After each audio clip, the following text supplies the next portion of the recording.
Assalamualaikum warahmatullahi wabarakatuh. Kita berjumpa kembali masih di mata kuliah metode perancangan program. Kita masuk ke pertemuan 4, yaitu pengembangan pseudocode struktur kontrol pemilihan. Ini pokok bahasannya.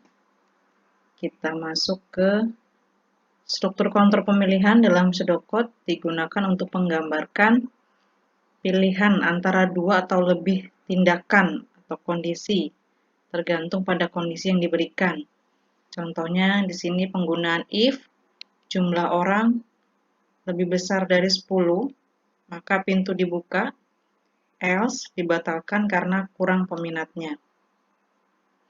Yang kedua, yaitu menggambarkan kondisi bernilai true or false.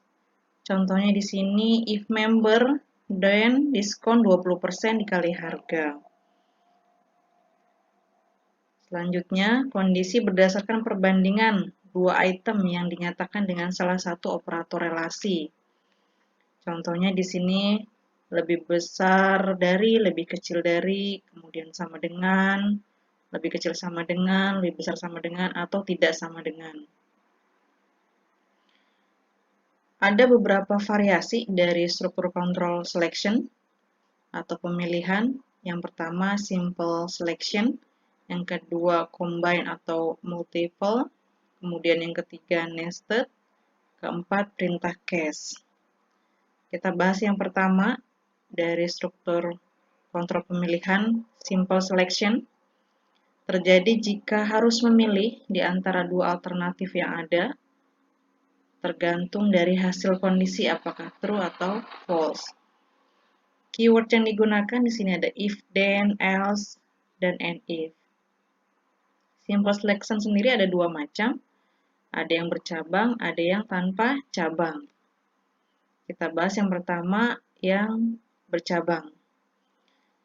Terjadi ketika pilihan dibuat dua jalur alternatif, tergantung pada hasil dari suatu kondisi bernilai benar atau salah. Di sini format untuk simple selection bercabang, if, kemudian syarat. Di sini syarat ini bisa kondisi maksudnya. Kemudian instruksi 1 else, instruksi 2 and if. Sini contohnya, if saldonya lebih besar dari 3 juta, then bunganya 0,05 dikali saldo. Else, bunganya sama dengan 0,01 dikali saldo. And if. Ya. Jadi di sini untuk flowchart-nya, di sini ada satu kondisi atau syarat, ya. Kemudian di sini nilainya kalau benar, maka dia akan mengeksekusi instruksi pertama. Jika bernilai salah, ya, atau false, maka dia akan mengeksekusi yang kedua, ya, instruksi kedua. Selanjutnya, simple selection tanpa cabang digunakan ketika instruksi yang dilakukan hanya ada kondisi benar saja. Kalau tadi sebelumnya benar atau salah, ya. Kalau yang ini hanya benar saja. Di sini formatnya if syarat then langsung instruksi, tidak ada else-nya. Contohnya, diskon diberi nilai awal sama dengan 0.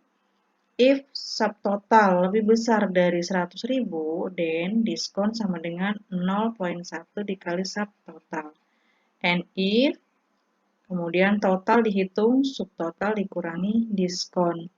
Fungsinya di sini diskon diberi nilai awal agar kalau tidak memenuhi syarat lebih besar dari 100.000, maka diskonnya sudah otomatis bernilai 0. Jadi pada saat penghitungan di total, ini akan ada nilainya untuk diskon.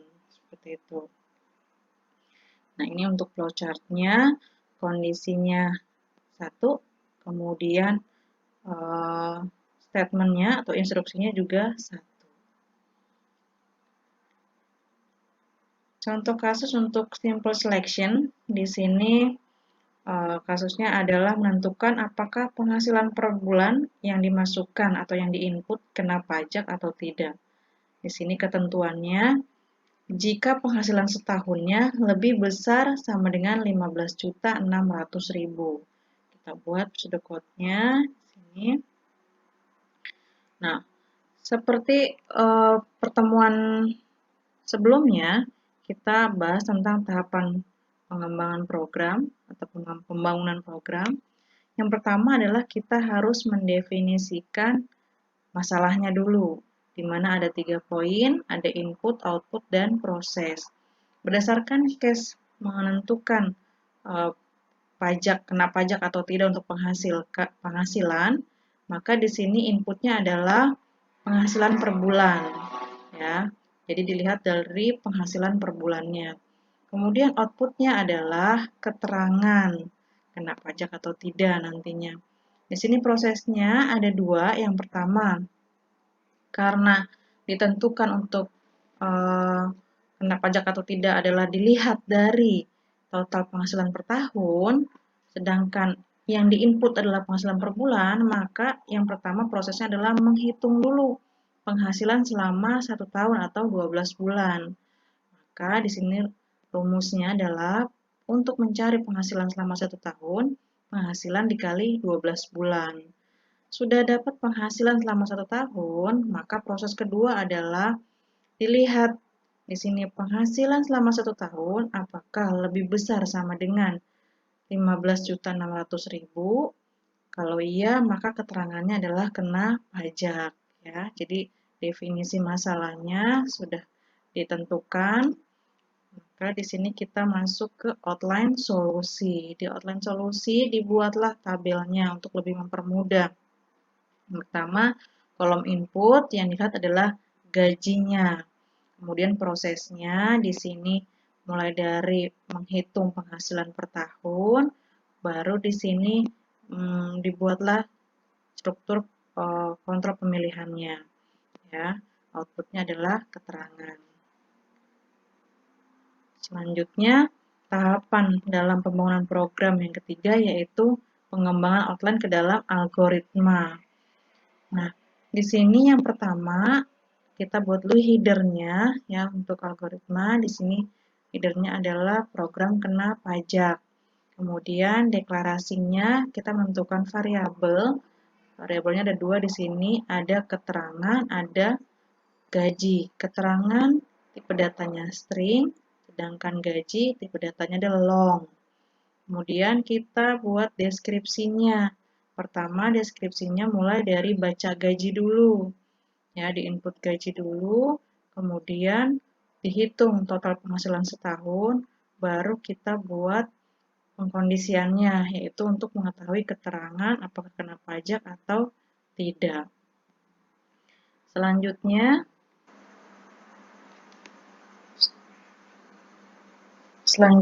pemeriksaan algoritma, kita menggunakan yang pertama test plan. Seperti yang kita ketahui, untuk test plan berfokus pada data input maupun output. Di sini untuk data inputnya gaji, ya gaji per bulannya kita buat case-nya 2. Data pertama itu 900.000 per bulan, data kedua 3.500.000 per bulan. Untuk output, yaitu keterangan, berdasarkan data 1 dengan gaji 900.000 per bulan, maka keterangannya tidak kena pajak.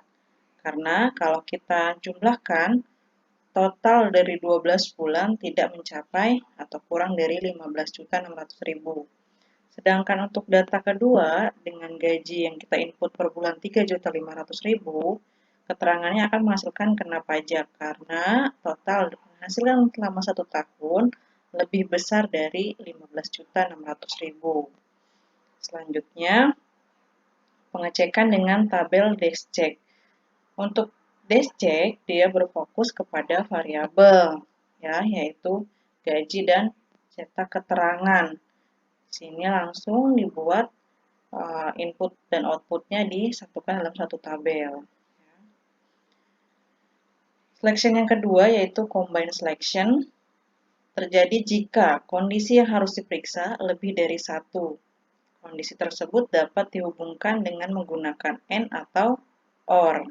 Ya, di sini formatnya if syarat satu atau kondisi satu di sini dihubungkan dengan operator logika boleh AND ataupun OR, syarat kedua, kemudian atau then instruksi satu atau menjalankan instruksi satu. Kalau tidak memenuhi else, maka menjalankan instruksi 2. Contohnya di sini, if ormic and semot, maksudnya adalah jika mengikuti ormic dan semot, yang menjadi operator logikanya adalah and, maka keterangannya adalah lulus. Else, selain itu keterangannya adalah gagal. Ya, jadi dengan penggunaan and, ormic dan semotnya harus diikuti. Kalau or berarti boleh salah satu. Boleh ormic saja atau boleh semot saja untuk menyatakan keterangan sama dengan lulus. Selanjutnya ada nested selection. Ketiga, terjadi jika di dalam if terdapat statement if yang lain. Ya, ini bersarang. Ada if di dalam if. Untuk nested selection di sini ada dua, ada linear dan non-linear. Kita lihat untuk yang linear yang pertama. Linear nested if terjadi jika satu kondisi dicek untuk beberapa nilai. Ya, di sini formatnya if syarat 1 kemudian melaksanakan syarat instruksi 1 ya. Jadi kalau syarat satunya terpenuhi maka melaksanakan instruksi 1. Else kalau tidak berarti akan melihat syarat yang kedua. Kalau syarat keduanya yang terpenuhi maka instruksi kedua yang dijalankan. Di sini ada else, selain itu kalau tidak memenuhi syarat 1 maupun syarat kedua maka instruksi yang ketiga yang dijalankan. Ya, di sini flowchart-nya, di sini kondisi atau syarat pertama. Kalau iya berarti dia melaksanakan instruksi pertama. Kalau tidak dia melihat dari syarat yang kedua, ya, dan seterusnya. Contohnya di sini, if ukurannya S, maka harganya 35.000. Kalau ukurannya S. Else if, tapi kalau ukurannya M, maka 50.000. Else, selain itu, jadi bukan S, bukan M, maka harganya adalah 70.000. Yang kedua, nonlinear.